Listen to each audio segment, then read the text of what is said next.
Welcome back to Paradigm Shifting Books. Before we hop into the book today, I thought I would give a brief explanation.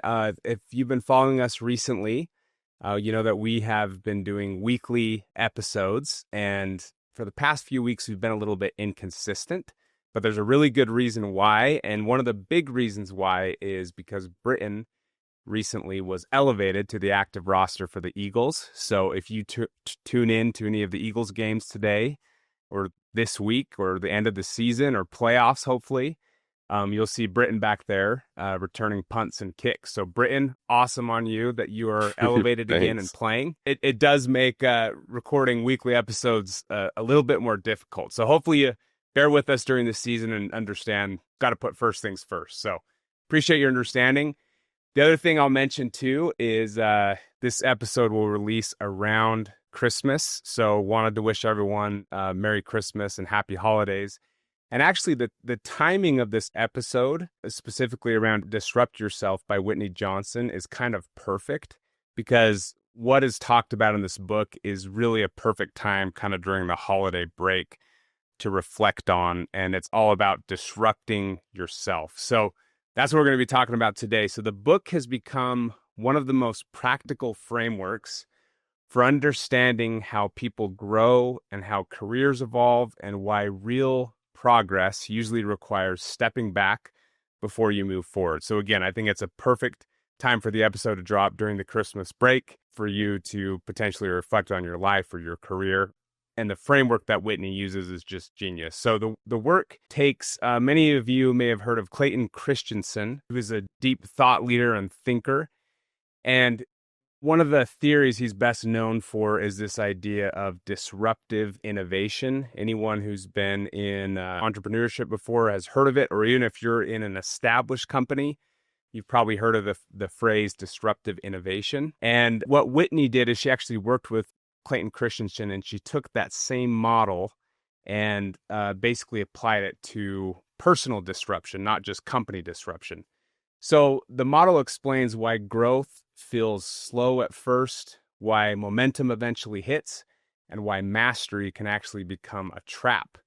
So again, what I love about Whitney is that she doesn't present disruption as a buzzword or a motivational slogan. She shows how it plays out in real careers, real decisions, and real lives. And she talks a bit about the S curve of learning in a way that instantly makes sense of kind of what you're experiencing. So before we get into the S curve and kind of the 7 accelerants that she talks about, the S curve, I want to start with kind of the origin of the book, because this idea of disrupt yourself wasn't theoretical. It actually came out of Whitney's own experience while she was on Wall Street and her direct work with Clayton Christensen, and the kind of a moment where she realized that she needed to apply the theory of disruption to her own life. So that's what this first clip is about. So we'll jump in and listen to what Whitney has to say. He is an amazing man, and I miss him terribly. My next book that's coming out, I actually dedicated it to him to say that he made what I'm doing professionally possible. So that sets the stage for his influence on me. Let me tell you a couple of quick stories to illustrate this. So I was working as an equity analyst on Wall Street, covering telecom and media in the emerging markets. And I was building my financial models every quarter, and every quarter they kept beating my estimates. This is the early 2000s, and I was trying to figure out what is happening. Why do they keep beating my numbers? And then I came across Clayton Christensen and his book, The Innovator's Dilemma, where he talked about disruptive innovation and how a silly little thing can take over the world.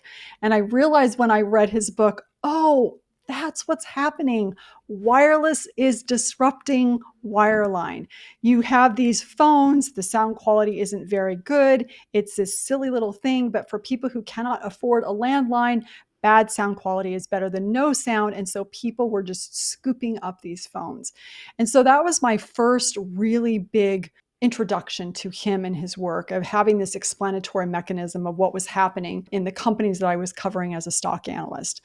But from there, as I studied his work, and I remember I was reading The Innovator's Dilemma, pouring through it, underlining lots of pages. I just had a conversation with one of my bosses and had said, I feel like there's more for me to do. I've been an institutional investor ranked analyst for several years now, probably at this point it's 7 years, and I want to do something more. And they said something to me akin to, we like you right where you are. And I remember thinking and putting those pieces together of this idea of, oh, disruption isn't just about products, it's also about people. And if I'm going to accomplish what I feel like I need to accomplish in life, may need to disrupt myself. And so I made the decision to leave Wall Street, become an entrepreneur.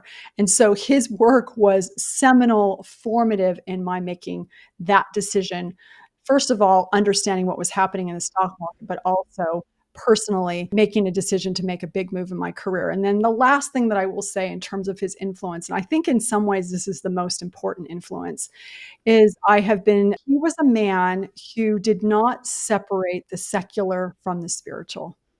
So he brought his secular life, all of his education and intellectual capacity and acumen into his spiritual life, but he also brought his spiritual life and his belief in God to his work life and his secular life. And that, I think, in many ways is probably the most important legacy for me as a human being as I develop and grow, is to never separate and compartmentalize both the secular and the spiritual, to put those two pieces together. Yeah. Well, before, I comment on kind of what she talked about, first, quick little shout out thought for Clayton Christensen. Obviously, the man she's talking about, he passed away recently, and he's in the last, I think it's few months. It might have been like 4 or 5 years. No, I think it's like 4 or 5 years ago. 4 or 5 years ago. Yeah.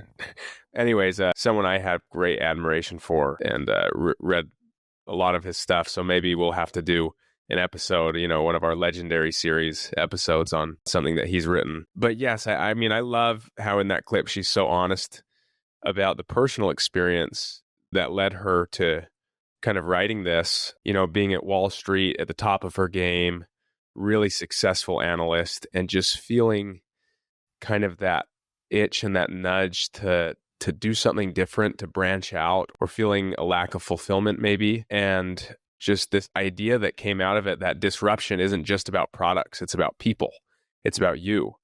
And I think a lot of us feel that, and most of us ignore that because it's uncomfortable, right? It's scary. There's a lot of unknown that comes with disrupting yourself. And yet there is so much growth that comes with it. And obviously it's a pretty, not everyone has the opportunity to just say, I want to go try something different. In a way it is a luxury, but I do think a lot of people, and a lot of times we just get very comfortable, and that disruption is something that can really help us grow. And that's kind of what she talks about here in this next clip, is specifically this concept that she talks about the S curve. She's referred to it as simply the learning curve of learning something new, of trying something new. And it's the model that she trains companies, trains peoples with. And she explains why starting something new feels slow, difficult, but then as momentum picks up, there's an effect that just everything speeds up and there's momentum.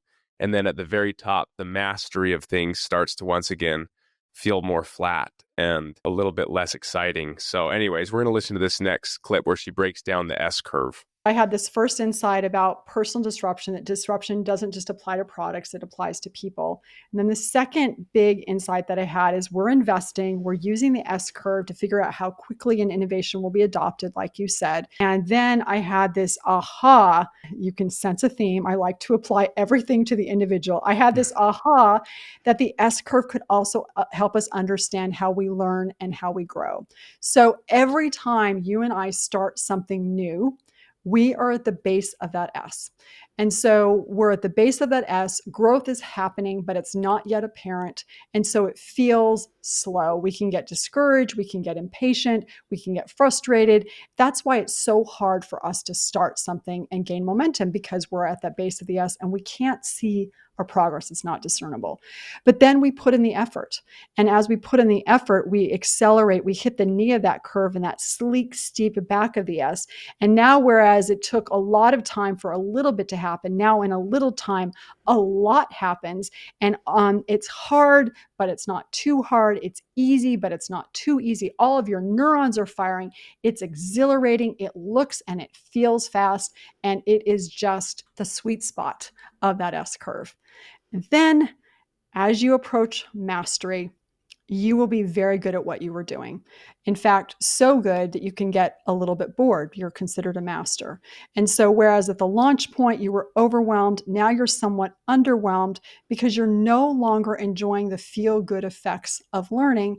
And so you need to do something new. You've completed that growth cycle, and so you need to jump to the bottom of a new S curve. So how do these two fit together? Well, the S curve helps you understand what growth looks like. It gives you this mental model to think about growth so that anytime you start something new, you can say, oh, no wonder I'm uncomfortable. I'm on the launch point. Or, oh, no wonder I'm having so much fun. I'm in the sweet spot. Or, oh, no wonder I'm really good at this, but I feel like I can't do it another day because I'm in mastery and it's time for me to do something new. So when you know where you are, you increase your capacity to grow. You orient yourself. And so that can impact you and it can help you grow the people around you. So the S curve is basically telling you where you are on the mountain when you start a new project. Am I at the launch point, the sweet spot, or mastery? Personal disruption is, think about it, it's the tools that you put in your backpack to help you get up that mountain. It's the changes that you need to make inside yourself, the personal victories that will precede that public victory that help you get up that mountain. It's the disrupting that's taking place. And there's a whole framework that we can go into if you want, but that is what it is at a very high level. It's the changes you make, the tools in your backpack that make it possible to make it up your S-curve mountain. What I love about that clip from Whitney is just kind of how simple and accurate the S curve is. So we'll put up a graphic. If you're watching this, we'll put up the S curve so you can see it. But it kind of gives you a language for what growth actually feels like. And again, it can be applied, and originally it was applied to both products and companies. But in the case of Whitney, it's around disrupting yourself individually. So when you're at the bottom, progress is invisible. When you hit the middle, everything picks up at once. And then when you reach mastery, you're capable, but no longer stretched. So that pattern shows up in, again, careers, parenting and marriage and fitness and learning a new skill. So once you kind of see that, you kind of can't unsee it. And I think that's where the full framework she shares becomes useful. So in the book, again, she lays out the 7 variables that move you up the S curve. And they're basically the gears that create momentum. And we'll put a graphic up, but I just thought I'll just walk through the 7. So the first one is take the right risks. Number 2 is play to your distinctive strengths. 3 is embrace constraints. 4 is battle entitlement, or what she now calls examining expectations. The 5th is step back to grow. The 6th is give failure its due. And then the 7th is be discovery driven. So in each of those is kind of like, you kind of think of it like a lever you can pull depending on where you're at in the curve. So if you're stuck at the bottom, embracing constraints or taking the right risks can potentially help you build momentum. And if you're plateauing in mastery, kind of stepping back to grow and give failure its due might be able to help you jump to a new curve. So simple diagram. But it explains why growth is uneven, why it's emotional, and why disruption is more of an inner shift than just like a resume move. So once you know where you are on the curve, you can stop beating yourself up for feeling slow or overwhelmed, and you realize it's kind of how growth works. And again, I also think another reason we included this book kind of in this series is the S curve and understanding that not only for personal, but also for business, for product, for other things. It's just kind of, it's almost like a law of nature that's out there. So I think being familiar and understanding this can help you on a personal, organizational, even family level. Yeah. So it makes me wonder, Britt, too, it's like this whole concept of, we didn't talk about this before, but like disrupting yourself. That's probably something that happens in football at times. Like if people have to switch positions, for example. Kind of an Yeah. interesting thing. I didn't really think about it until we got on. So, Oh, all the time. And I just think, I wonder if this concept is more common in certain industries than not. I mean, industries that can feel more monotonous, whereas certain industries, I feel like it's a completely different challenge every day with, I don't know if it's the learning curve is steeper or you plateau quicker. Anyways, just, I think all of our listeners, you kind of self-analyze right now where you are on that S curve. And then of those 7 things, the different things that you can do to add more fulfillment, more growth to your life and your situation. Something that I like, I saw an interview where she talked about too, a lot of times something that's common is people who have, kind of plateaued a little bit. They feel ready for something new, but they love the company that they're in and they don't want to leave the company, but they also, are not fully fulfilled in what they're doing because they feel like they've mastered it and they're ready for something new. And kind of like she was on Wall Street, and she kind of goes through a framework of how to approach your boss, if that's the case, and how don't do it like she did it, where she's just like, I'm bored, right?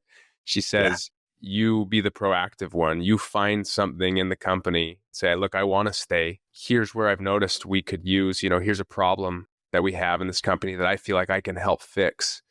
And then she says also say, and I will train my replacement so that you kind of take that off the boss's hands, because you're not just expecting the boss to give you a new spot and fill a new spot. You're kind of offering him the solution to a problem. And anyways, I really liked that because I feel like every one of us at some point wants more responsibility in something that your boss might not be thinking of, but you are, because you're very aware of everything that goes on in your daily life, So anyways, this last clip we'll leave you with.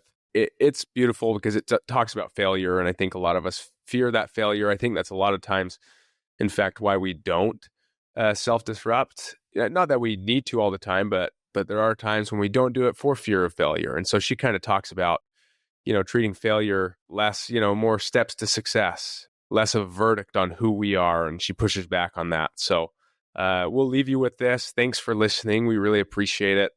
If there's anything, we've got our channels and things, comments, feel free to message us for any books or principles that you'd like us to discuss. We've got our list, but we're always opening to do more principles. So failure and mistakes are not actually the problem.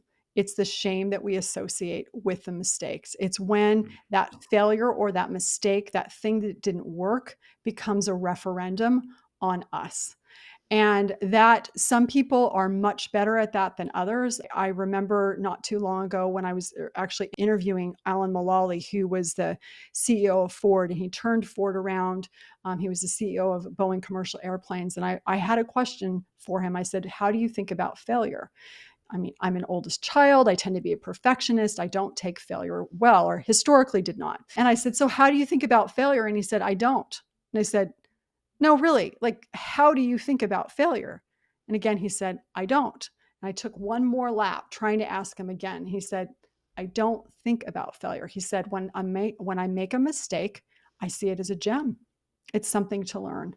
And so that's been a really wonderful lesson for me. And so the reason I say give failure its due is leverage failure, is say to yourself, okay, the more mistakes I make, the better I'm going to get faster. And so if I can jettison and ditch the shame, if I can take my ego off the table and out of the equation, then I'm going to get better a lot faster. And so failure to me, as I'm growing and developing and trying to eat my own cooking, becomes a tool of creation and something that gives us momentum to move up our S curve. I was talking to one of my colleagues and he was telling me, we were getting acquainted. We didn't know each other very well. And I asked him to tell me his story, and he told me his story. And then a couple of weeks later, I find out that when he was in college, was a top 10 tennis player internationally, or not nationally, excuse me, in the United States when he's in college. And he failed to tell me that. He's telling me everything he did in his career, and he did not tell me. He just so happened to omit top 10 tennis player in college. I'm like, why didn't you tell me that? That's a big deal. That's amazing. That's super interesting. And do you know what he said to me? He said, I didn't tell you because I was embarrassed and ashamed that I hadn't gone pro. And then I said to him, it's always the shame. There's gold where there is shame, because there's something there that's tender and raw and valuable. And if we'll go look in it and pick through that rubble, we're going to find some really, it's like the dragon, right? We're going to find something super magical about ourselves. Isn't that cool?